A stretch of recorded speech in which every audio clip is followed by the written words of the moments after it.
Pakistan aesthetic hair transplant centre.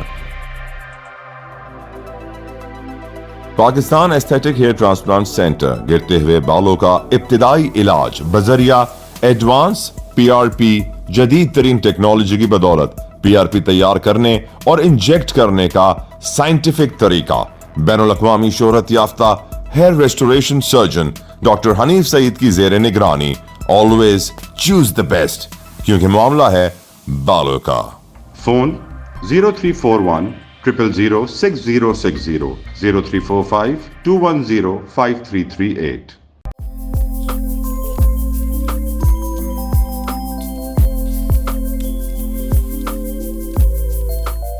اب آپ health news and views کی ہیڈ لائنز ملاحظہ فرمائیں.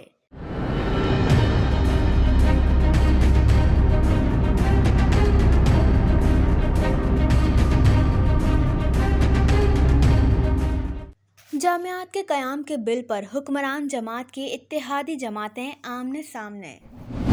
وزیر اطلاعات سندھ شرجیل انعام میمن نے ہیلتھ کیئر یونٹس کا افتتاح کر دیا. Pakistan standard control authority PCQCA میں بھرتیاں ترقیاں روکنے کا حکم. سینٹ کی قائمہ کمیٹی نے معاملے کا نوٹس لے لیا. سول ہسپتال کراچی میں وزیر صحت نے پلازما ایکسچینج یونٹ کا افتتاح کر دیا. محکمہ صحت سندھ کے گریڈ 17 کے میڈیکل افسروں کی گریڈ 18 میں ترقی کے لیے ڈپارٹمنٹل پروموشن کمیٹی کا اجلاس 8 اگست کو ہوگا. All Sindh peoples paramedical Lyari unit کے صدر اقبال انصاری کو صدمہ. وبائی امراض کی بڑی وجہ گندگی اور غیر معیاری بازاری کھانے ہیں. طبی ماہرین. سول جج بھی بیوی کو بچانے کے لیے طبی جرم کر بیٹھے. سندھ سروسز ہسپتال میں اکاؤنٹنٹ کی جاری لاقانونیت محکمہ صحت سندھ کے انتظامیہ کے لیے دھماکہ خیز ہو سکتی ہے. تفصیل آگے چل کر خصوصی رپورٹ میں ملاحظہ کریں. اب آپ آج کی ہیلتھ نیوز اینڈ ویوز کی تفصیلات ملاحظہ فرمائیں.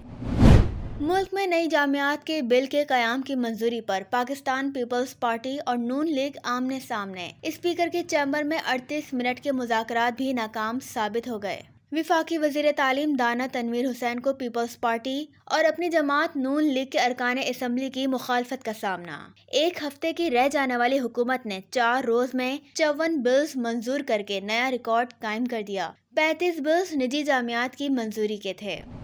وزیر اطلاعات و ٹرانسپورٹ شرجیل انعام میمن نے کہا ہے کہ صوبے کے دور دراز مریضوں کو ان کی دہلیز پر موبائل ہیلتھ کیئر یونٹس کے ذریعے جدید طبی سہولیات میسر آ سکیں گی. وہ گزشتہ روز نیشنل اسٹیڈیم کراچی میں موبائل ہیلتھ کیئر یونٹ کی افتتاحی تقریب سے خطاب کر رہے تھے. سینٹ کی قائمہ کمیٹی نے سائنس اینڈ ٹیکنالوجی کی وزارت کے تحت Pakistan standard control authority PCQCA میں صوبائی کوٹے کا خیال رکھے بغیر بھرتیاں و دیگر سنگین بدعنوانیوں نجی ٹیسٹنگ کمپنی UTS کی خدمات پر شدید تحفظات کا اظہار کیا ہے.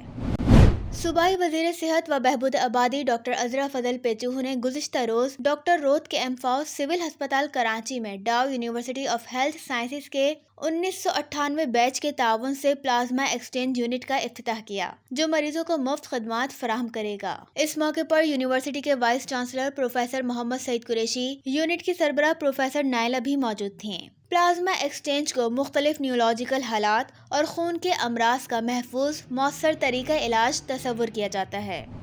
All Sindh peoples paramedical Lyari unit کے صدر اقبال احمد انصاری کے ماموں رحلت کر گئے، جبکہ فوٹوگرافرز ایسوسی ایشن کے سابق secretary senior photographer journalist Abul Hasan traffic حادثے میں زخمی ہو کر جناح ہسپتال میں زیر علاج ہیں. اب آپ سراج الدین امجدی کی خصوصی رپورٹ ملاحظہ کریں.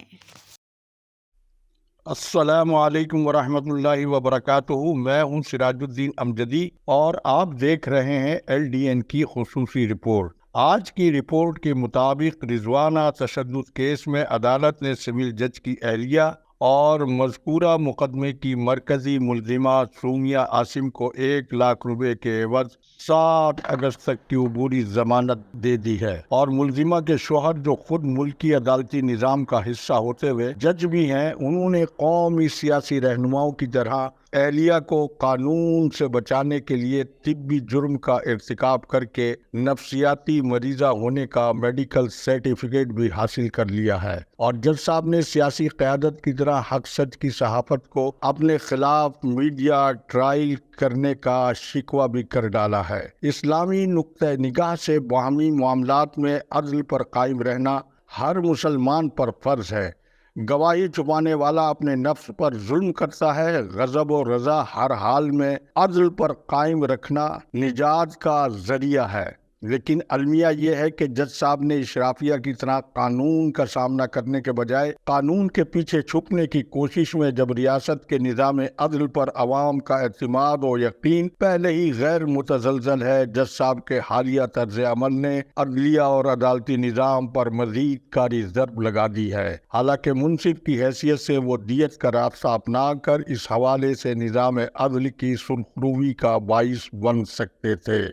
جبکہ رپورٹ کے دوسرے حصے کے مطابق Pakistan nursing and midwifery council کے سامنے سینٹ کی قائمہ کمیٹی برائے صحت کے چیئرمین کی تقریر کو آڑ بنا کر ہونے والے مظاہرے کے خفیہ کردار کے طور پر بلدیہ غربی کراچی کے چوکیدار اور اٹک میں غیر رجسٹرڈ نجی ہوریزون نامی اسکول کے مالک شیر محمد خان یوسف زئی ان مظاہروں کے بڑے اسپانسر کے طور پر بتائے جاتے ہیں۔ جیسا کہ کراچی میں انہوں نے ڈائی یونیورسٹی آف ہیلتھ سائنسز کے متعلقہ انتظامیہ کی مبینہ ملی بھگت سے وہاں اپنی دھاک قائم کر کے نرسز کے بزنس کو چلانے کے لیے ادھم مچا رکھا ہے، اسی طرح سے وہ Pakistan nursing and midwifery council پر اپنے اثر و رسوخ کو قائم کرنے کے لیے اعجاز کلیری اور ان جیسی دیگر غیر رجسٹرڈ نرسنگ تنظیموں کی مالی مدد سے وفاقی وزارت صحت پر دباؤ ڈال کر سابقہ رجسٹرار فوزیہ مشتاق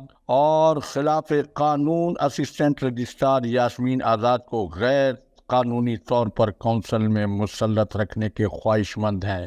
لیکن ایف آئی اے کی تازہ ترین کارروائیوں نے نرسنگ مافیا کے مظاہروں کو چھوڑ کر ان نرسنگ مافیا کے کرتا دھرتوں کو بلوں میں چھپنے پر مجبور کر دیا ہے، اور آج کی رپورٹ کے آخری اور تیسرے حصے کے مطابق سندھ سروسز اسپتال میں بجٹ میں میڈیکل مشینری کی مد میں 30 لاکھ روپے کی رقم موجود ہونے کے باوجود سٹی اسکین مشین کا غیر فعال ہونا خود ساختہ اکاؤنٹ اسسٹنٹ اور de facto M S Abdul Wahab Yousfani کی جاری کرپشن کے حوالے سے نہایت سنگین معاملہ ہے، جبکہ ہماری فیلڈ کی تحقیقاتی ٹیم کی رپورٹ کے مطابق ہٹائے جانے والے اسٹیورڈ اکرام نے یوسفانی کے بارے میں اپنے شدید رد عمل کا اظہار کیا ہے اور کہا ہے کہ جب تک یوسفانی کو سروسز اسپتال سے ہٹا کر اس کی لوٹ مار کا حساب نہیں ہوگا، کوئی فرشتہ ایم ایس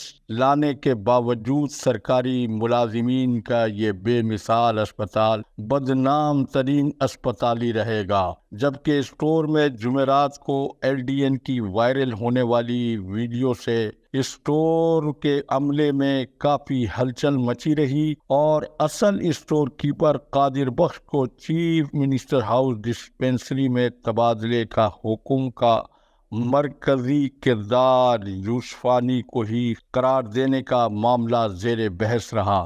وقت ختم ہوا۔ خدا حافظ۔ پاکستان زندہ باد۔